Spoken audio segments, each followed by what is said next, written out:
we're signing off here. Bye.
What's up, everybody? I'm Jeff Gluck from SBNation.com, and that's Lance McGrew drinking an amp.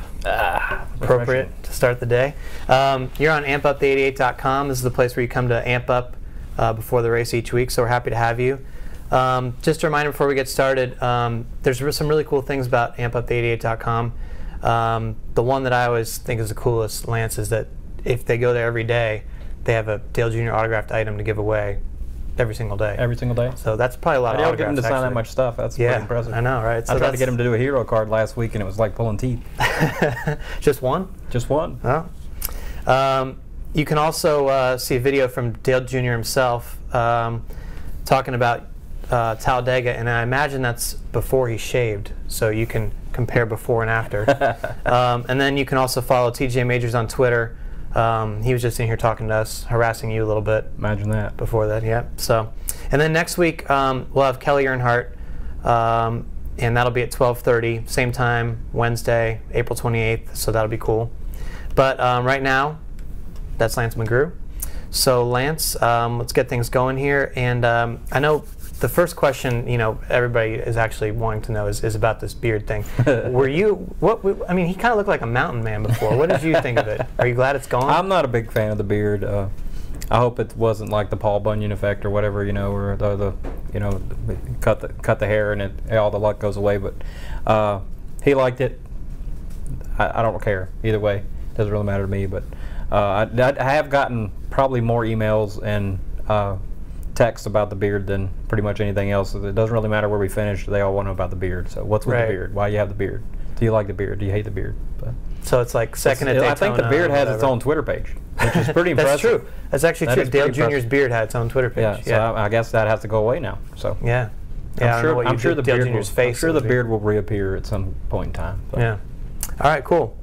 Well, now we can actually get to some racing questions, unless you guys want to talk about the beard more. I don't know, but. Let's talk about Texas last week, first of all. You know, going into Texas was a big deal as far as the spoiler was concerned. First time on a big track. And just kind of wondering, what was the effect that the spoiler had from what you can tell? I mean, I think it's very similar to the wing. The aero balance of the car shifted a little bit. It's a little bit freer into the corner, a little bit freer off the corner. It's a lot more drag. The wing is a very efficient way to make downforce without a lot of drag. So there's a few things we had to compensate, but basically with 0 race practice, we plugged in a pretty close version of what we raced last fall, and the results speak for themselves. The car's really good all day. So that was an interesting situation because you guys were in qualifying trim, and then you went with your setup, or did you go off what your teammates were doing? It was a very small change in the right front camber and left rear spring, just a small change based off some of what our teammates saw. But 95% of it was just exactly how we raced last fall. Chris Bailey is wondering, what do you and the 88 team do during weekends like Texas when everybody has a lot of downtime during rain delays? That's kind of brutal. Drive each other crazy, generally. It's a lot of sitting around the lounge, a lot of checking and double checking the car because you've got all that free time. You definitely don't want to have anything come up and bite you. So for me and the engineers, it's a lot of time combing through simulation and basically just sitting around watching TV in the lounge watching it rain. Just bored to death. So that's pretty much it. Sounds fun. Oh, it's a riot. We get to do it again this week at Talladega, I think. That's what it's sounding like, right? Yeah. Can't wait. George Cox is wanting to know, speaking of Talladega, is the setup there a lot different than Daytona? How do those compare? It's a lot different because the angle of the corner entry and the exit at Talladega are such that handling is not a problem. Like Daytona, you really have to work on the car. You have to work on the chassis of the car to keep the car right on the bottom of the racetrack. It's very bumpy. Talladega's a lot smoother racetrack, and really the handling has nothing to do with it. It's just it's putting yourself in the right position, and your car will drive the same whether it's got new tires or old tires or full of gas or no gas. It drives the same all day long. So pit strategy as far as tire calls. The tough part is the tire calls, and if you err on the side of tires and you wind up getting back in traffic, you can work your way back through there. When you got a guy like Dale Jr. driving it, you're not really worried about that. But the track position isn't a huge deal, but you definitely need to figure it out to where you know where you're going to be at the end of the race. Dances with Kat, who's a regular on here, by the way, always asking questions. Her question right now is, what's your biggest concern going into this weekend's race? Just finishing it. It's a gamble. When you're either going to bring home a good finish or you're going to bring home a tore-up race car. There's really hardly any in between there. So you just never know when you go to super speedway tracks if you're going to get caught up in somebody else's mess or not. So that's always a worry. T. Burglar, speaking of Talladega again, is wondering how are you going to run at Talladega? I know you guys haven't got the car on the track, but do you have a sense of what it's going to be? We had a tire test we did a month and a half ago. Went to Talladega for a day, and the car was spectacular. And actually, Dale was he was so impressed with the car, he had to pick on me about this little piece of overspray that was on the hood pin bar, because that's the only thing he could find. That's what he wound up telling Mr. Hendrick after the fact. He said the car was amazing, but I picked on Lance about this overspray because really there was nothing else to pick on him about. So that was good. He said he could be real aggressive with the car, and we put ourselves in some positions, went to the back, to the front, back to the back, back to the front, running through traffic, and he was very, very happy. So we're pretty excited about this weekend. So this question's not on here, but I'm sure the people at home would like to know: are you guys just going to win this weekend? I mean, can you call your shot? That's the plan. I mean, that's the plan. Like, we're not going there to lay back and ride around the back all day and try to get a points finish out of it. We're going there to lead laps and win the race. I suppose that make those people happy. There's a lot of, Junior Nation at Talladega. Junior Nation is huge at Talladega. Yeah. So I know I've been on the other end of it, and it's a lot better to be on the Dale Jr. side for sure. Let me ask you this. Other than the HMS crew chiefs, the ones that you work with all the time, are there any crew chiefs out there in the garage that you admire the most? There's some of the other crew chiefs. Pat Tryson, I like talking to him.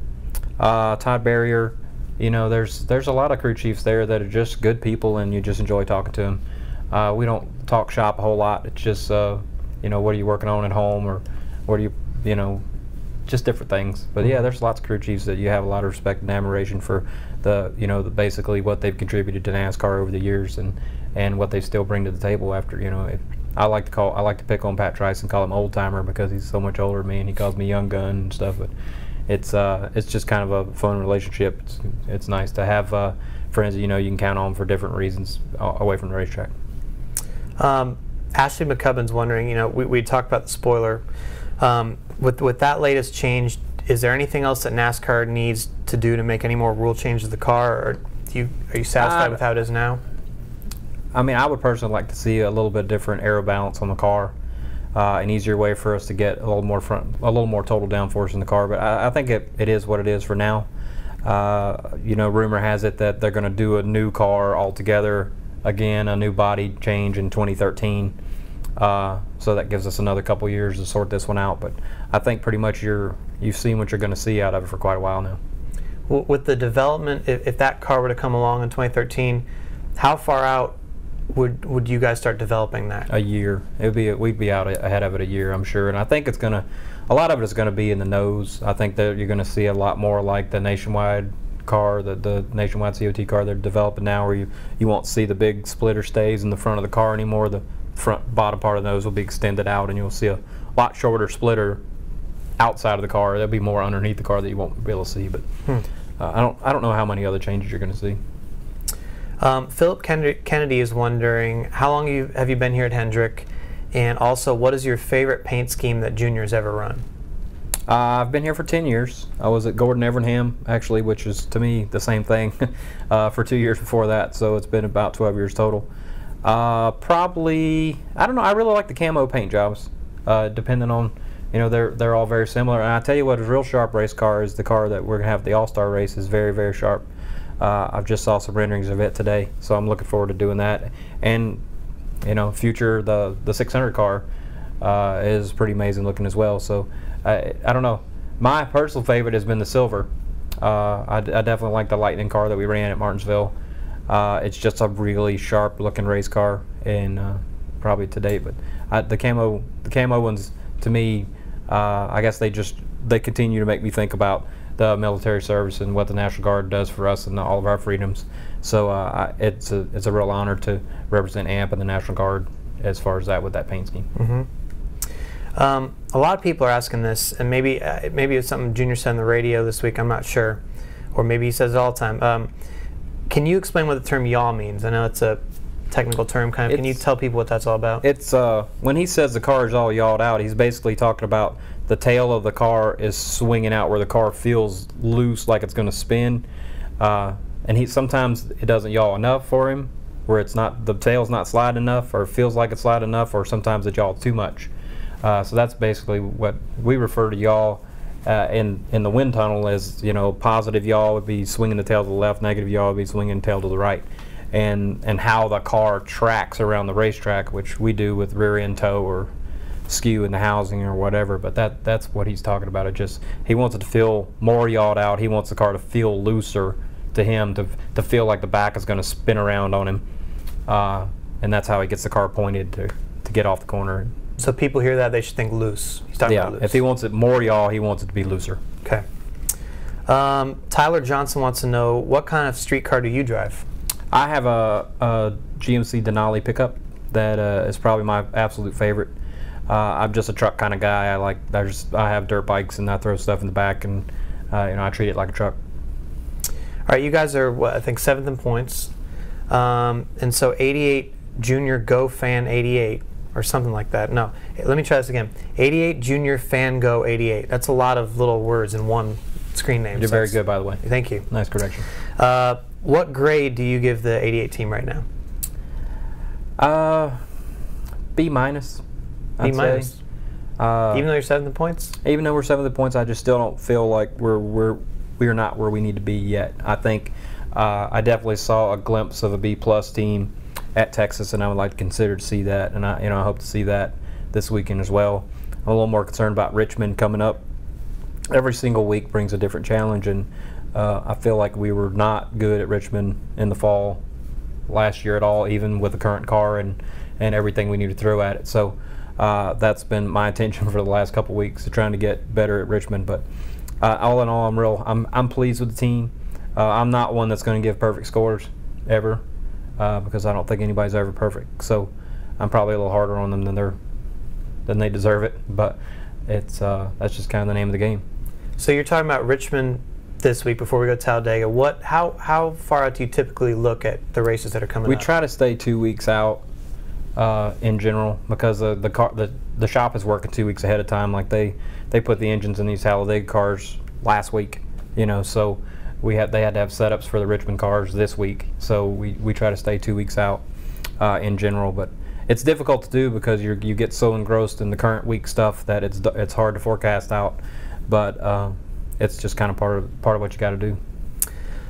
We have a question here from Eyeless Carl, which is one of my favorite names on here, because I've said I feel bad for the guy if he's eyeless, but I don't know how he gets on to do the chat. But anyway, he wants to know, is the team getting better this year, and how much has the 5 team helped you guys out? I think the team is definitely getting better, but we made some changes in the team in the offseason. I think that a lot of what we're seeing is a direct result of the work that Alan Gustafson and myself did in the offseason in the shop. A lot of changes in the structure and how we run the shop on a day-to-day basis. Some of the 5 guys coming over to the 88 team absolutely 100% made a difference in the team. And the fact that just Dale being as engaged as he's been, as confident as he's been, and continuing to work on our communication and striving to be better, I think you'll continue to see improvement, hopefully, for quite a while. You talk about him being engaged and confident. Is that increased or improved since last year? Absolutely. I mean, 100%. I think the fact that he saw the effort we put into this in the off season and how important it is to us, how important it is to this building, to these 2 teams who act as one team. And I don't think he didn't really understand, I don't think, last season how we were steering the ship to get to this point we are now. And there was a lot of off-season work that he noticed, he watched happen. He understands why we did things and how we did things, and it made a lot of sense to him, and that's given him a confidence that he may have not had before. Mm-hmm. Well, we're already halfway through this, and it's kind of hard to believe it's kind of flying by. That's Lance McGrew. He's the crew chief of the 88 team. You're on ampupthe88.com, which is where Junior Nation comes to amp up before the race each week, so keep the questions coming. We got about 15 more minutes here. Let me ask you this. You're a Louisiana guy, I believe. Born and raised. Isabel 6517 is wondering, do you ever miss living there? She lives there, and if you do, what do you miss the most about Louisiana? The food. I miss the food. I don't really miss living there as much because it is too hot in the summertime, but the food is unbelievable, and I try to cook as much as I can to bring a little bit of that South Louisiana to North Carolina, and all of my friends seem to really enjoy it, which when I do, they invite themselves over quite a bit, so it's good times. But it was a great place to grow up, and I don't regret that one bit, and I still have a lot of family there. But yeah, the heat in the summer is just unbearable. Like North Carolina has totally spoiled me. I went back last summer for a weekend, and I thought I was going to die. So, people from Louisiana, I mean, you seem like kind of a fiery guy at times. Is that kind of a characteristic of people from that area? I mean, people just seem. I don't know if it's characteristics of that area. I think people that are passionate about what they do come off that way, and this is what I do, So I've always, I guess I was raised to believe there's a right way to do things and a wrong way, and my dad used to scold me doing it the wrong way, so I learned an early lesson. So I don't have a lot of patience for people that do things wrong. All right.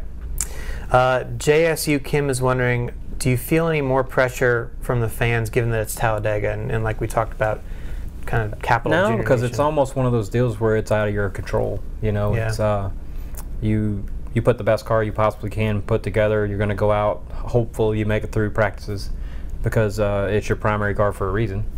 Our backup car actually is the car we ran at Daytona. You don't really bring the same car to both racetracks because of the handling. In one, you build the bodies a little bit different, as much as you can anyway. And if you get lucky and make it through the race, then good for you. But you can only do what you can do. Right. Not this question doesn't apply to next week or even the week after or the year after or maybe many years, but Ashley McCubbin's wondering, eventually what do you see yourself doing after your crew chief career is over? Sitting on a beach somewhere in the Caribbean for an extended period of time. All right. No, it's very difficult to slow down after you've had a career with this kind of pace. So I definitely like my off time, and it would be very nice to take the alarm clock, throw it out in the yard, shoot it with a shotgun a couple times, knowing that you never had to wake up to that thing again, because it is terrible to have to do that.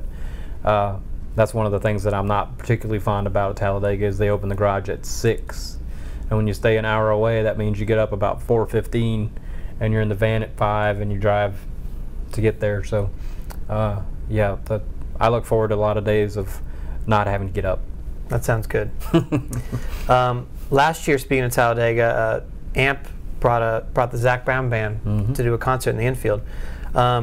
If you could pick one band to play a show there this year, who would it be? Yep. I don't know. Zac Brown's pretty good, I gotta admit. I'd probably do OAR though. I think I've got a lot of that's some buddies of mine, and I've been to a lot of their concerts, and everybody has a great time. So if I had to pick anybody, probably them. They kind of changed their. I mean, their old stuff compared to their new stuff's a little bit different. Quite a bit different. Are you a fan of either one?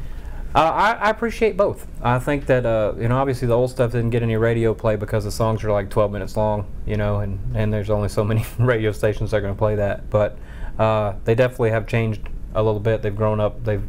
But I've known them for a long time now, and they're just a great group of guys. I like hanging out with them. Megan's wondering this, and this is an amazing stat that I heard. This is the first time in 26 years of Hendricks Motorsports. Now, they haven't had 4 cars for a lot of time, but all 4 cars are in the top 10 in points in the same time. I couldn't believe that, actually.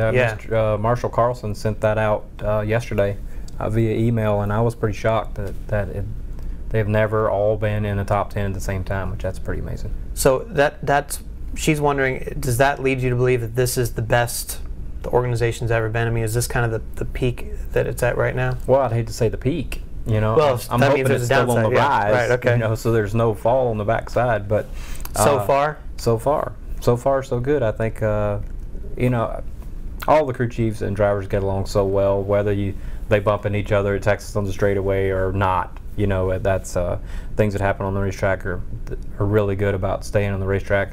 And Mr. Hendricks' philosophy always has been and always will be that organizations are not torn down from the outside, they're torn down from within, and he definitely puts the people in the right places where he knows that's not going to happen. We were talking earlier about TJ Majors was in here, and he has his own following on Twitter now. You know, he's kind of big. Not? Wow.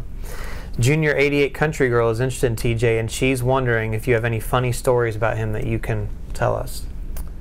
I don't know. I don't know if I could just blaze one out on the spot right here. But TJ's he's a character. He's fun. Some of the most fun that he and I have, Dale's not privy to because we talk on the digital radio during the race back and forth that nobody can scan. So we could be pretty candid. And so we actually get into some pretty funny conversations. But unfortunately, I can't share those with you because then Dale would know and we'd be in trouble. But he hates the fact that we could talk and he can't hear it. Yeah, that would kind of bug me too. Yeah. Do you think he senses it when there's kind of some silence for a while? I don't know, he might. Yeah. There's no telling. I try not to talk about that. Recently, you guys have done pretty well with qualifying. Has there been any changes that you guys have done to hit that goal? This is from Adam Michaels. We just really worked at it. We really worked in the off season at packages that we can qualify the intermediate tracks. The super speedway stuff it's going to be what it's going to be.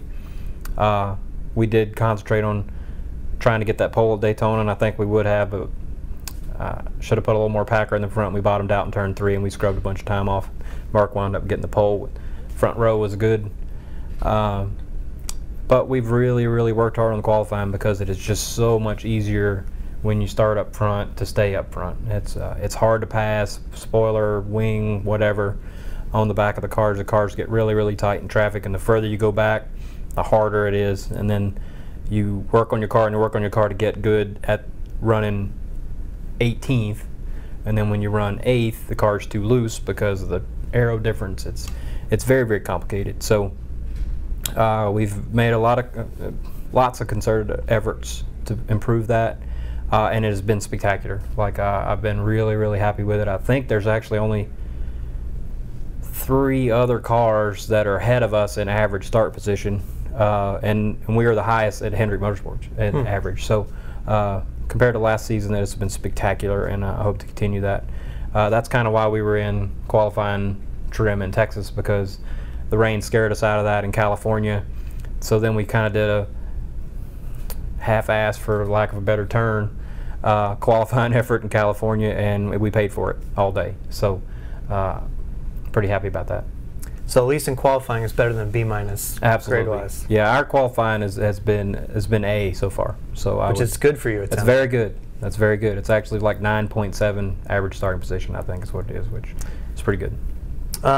We were talking a little bit about yaw earlier and stuff, and go into kind of another technical term for people. Andrew Magyar is wondering how do you get more forward bite in the car? We hear about that. Can you tell us how that works? There's a lot of different ways. I mean, you could do it with softer rear springs. You could do it with truck arm position. You could do it with softer rear shocks. You could do it with wedge. You could do it with the track bar. There's lots of different ways that you can do it. It depends on, everyone is situational, you know, so I could sit here and explain each and every one of them, but it's going to be the remainder of the time plus a couple days.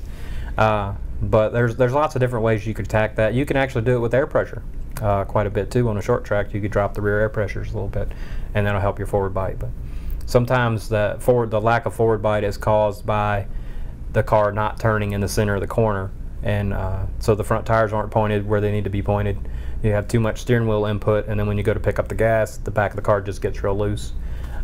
So sometimes you have to back up around the corner, and that comes, you know, learning that is part of the communication process where you say, if Dale's like, I'm loose off, I'm like, well, how's the center? Well, the center's tight. Well, let's fix the center. Okay. The exit will take care of itself. Let's go for this one. Ashley McCubbin is asking, how does working with Junior differ from working with the other drivers that you've worked with in the past? I think for me, and I was actually thinking about this yesterday on the way home from work, there's really just not a racetrack that he's not good at. You know, there's some drivers that I've worked with in the past that, you know, hated this track or hated that track, and when you go there, you're already planning on not running good because you know the driver doesn't like it. And Dale is just not that way, and if he is, he doesn't tell me about it, and I can't see it. So he's awesome on the super speedways. Mark Martin hates the super speedways. You know, he's great on the intermediate tracks, Texas, so on and so forth.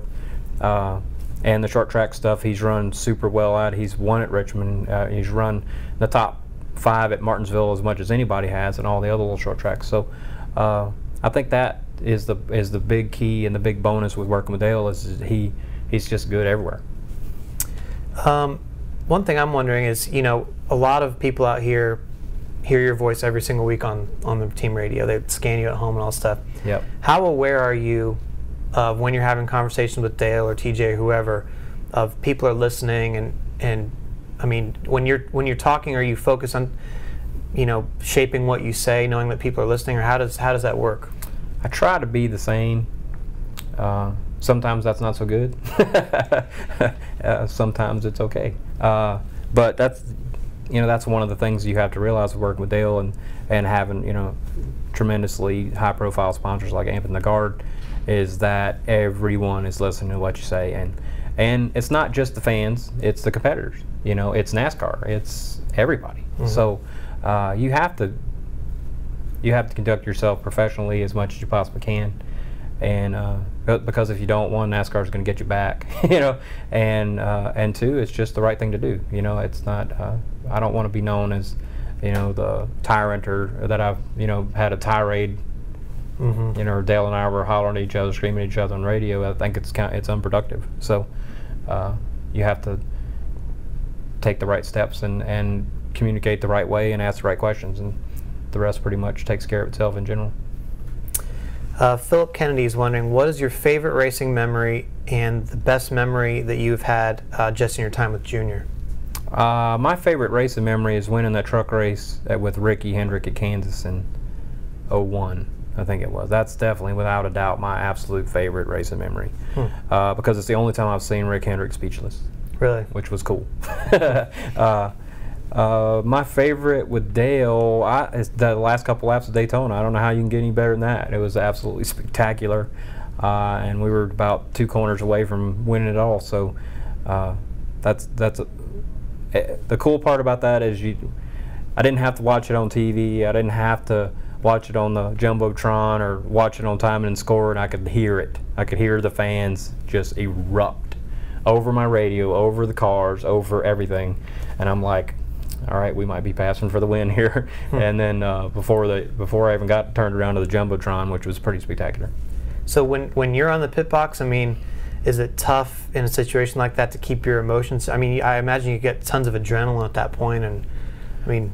Oh, absolutely. You know, it's that was jump to your feet. You know, turn around. What's going on? Right. Holy cow! Like, if that car would clear that 3 wide with us, we'd be good. No, it's it's an emotional sport. I think you see it week in, week out.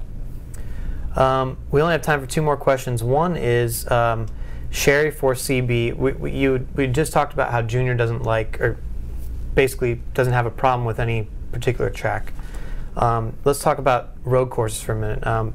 She's wondering, what are you and Junior doing to get prepared for Sonoma? Actually, we've our shop in general has started. We started road course testing back in November, and we've been fortunate enough to have some outside help with that. We've done brake tests, we've done straight line tests, we've done lots of different testing. We're going with Dale at the end of next month to Kershaw down in South Carolina to do a on-track test, and I believe either us or the 24 cars are going to do a Goodyear test at Watkins Glen the first part of June. So we've really worked on that. We felt like as a whole, Hendricks Motorsports was terrible last season on the road courses, and we didn't know why. So we put together a pretty comprehensive test program in the off season, and we're about 3/4 of the way through that, and we'll see how it, see if all the hard work pays off. Comes Sonoma time. We actually were relatively okay at Sonoma last year and got wrecked like with 2 laps to go, and lost all our track positions. So I feel like we missed out on a top 10 there last season, but hopefully that won't happen to us again. All right, for the last question, I'm going to do one of my own here and just ask you, these people out there, they get amped up every week, they get excited. Sometimes they've been disappointed over the last year or so. How realistic can they be about getting excited about where you guys are now in this summer? I mean, is there hope coming up for the summer? Oh, absolutely. I think you'll continue to see growth from this team, and hey, it's all what you can make of it, and I promised Mr. Hendrick at the end of last season that we will leave no stone unturned, and we're going to do everything we could possibly do to as a company, as a building, as a team, to make the 88 run as absolutely great as it possibly can. So I'm a man of my word, and I looked Mr. Hendrick in the face when I said it, and I'm in it. So we'll continue on. All right. Well, that was Lance McGrew. Thank you for coming, Junior Nation, on AmpUp88.com. Next week, you can get amped up for the race with Kelly Earnhardt right back here Wednesday, 12:30. So that'll be interesting. Make sure you come with questions for her. And it's always good to come a little bit early, get logged in, and get your questions going so we can have them ready to go. Anyway, we'll see you guys next time. Thanks a lot for joining us. Thanks. Thank you.